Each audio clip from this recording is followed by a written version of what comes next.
Carboxylic acid के जो 6 hydrogen of the OH group, उसकी वजह से जो इनकी रिएक्शन होती हैं। तो इसमें पहला रिएक्शन है रिएक्शन विद बेसिस। तो बेस कार्बोक्सिलिक एसिड खुद एसिड्स हैं और बेस, तो एसिड बेस रिएक्शन जब होगा तो उसमें एक सॉल्ट बनेगा, और अगर फिर ये एसिड बेस रिएक्शन न्यूट्रलाइजेशन होगा तो सॉल्ट के साथ साथ पानी भी बनेगा। जिस रिएक्शन में पानी बनता है तो वो ज़्यादातर आरिनियस एसिड और आरिनियस बेस होते हैं।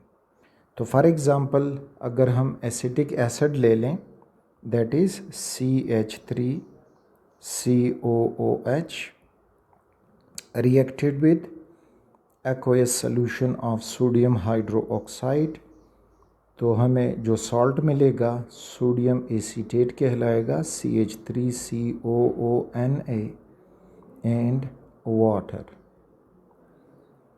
शॉर्टकट मैंने जो मैकेनिज़्म है, तो OH की जो बेस है इसमें बनता है सोडियम आयन और साथ में हाइड्रोक्सल आयन, और जो एसिड है उसमें बनता है एसीटेट आयन और हाइड्रोजन आयन।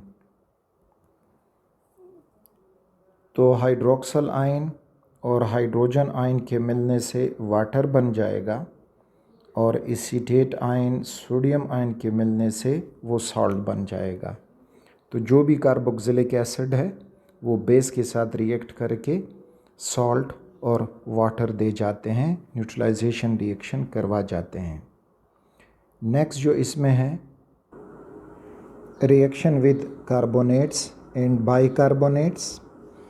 तो अगेन रिमेंबर, अगर कोई एसिड कार्बोनेट के साथ रिएक्शन कर रहा है तो इस रिएक्शन में कॉरेस्पॉन्डिंग सॉल्ट बनेगा, कार्बन डाइऑक्साइड गैस रिलीज़ होगा और वाटर बनेगा। And the same holds for bicarbonates. Bicarbonate भी हो तो उसमें भी आपको द सेम प्रोडक्ट मिलेंगे। अगेन एग्जांपल लेते हैं एसिटिक एसिड का, दैट इज़ CH3COOH। इसका रिएक्शन करते हैं सोडियम कार्बोनेट से Na2CO3, ये प्रोड्यूस कर जाएगा salt, that is sodium acetate and carbon dioxide plus water. इसी तरह अगर आप हाइड्रोजन कार्बोनेट ले लें, दिस हाइड्रोजन कार्बोनेट आप sodium hydrogen carbonate which is known as baking soda, और जो सोडियम कार्बोनेट है दैट इज़ सोडा ऐश। अच्छा, अब इनका रिएक्शन जब होता है तो you will get the same type of salt, उसके साथ कार्बन डाइऑक्साइड एंड वाटर।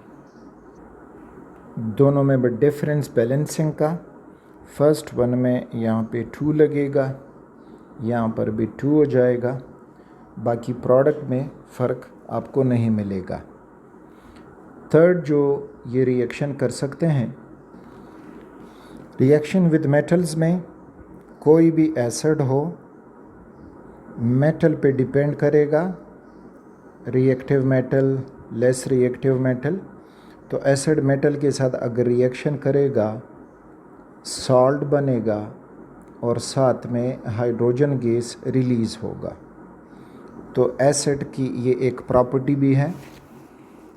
तो अगर हम कार्बोक्सिलिक एसिड लें, that is CH3COOH acetic acid, और इसका रिएक्शन आप सोडियम मेटल से कर दें तो you will get the salt sodium acetate CH3COONA with evolution of hydrogen gas, balance होके हमें कुछ U मिलेगा इस फॉर्म में। इसी तरह से हम ये रिएक्शन जिंक मेटल के साथ भी कर सकते हैं। तो हमें जिंक एसीटेट मिलेगा और हाइड्रोजन गैस रिलीज़ होगा। This is acetic acid. When reacted with zinc, we will get a zinc acetate whole 2 Zn plus hydrogen gas balance होगा।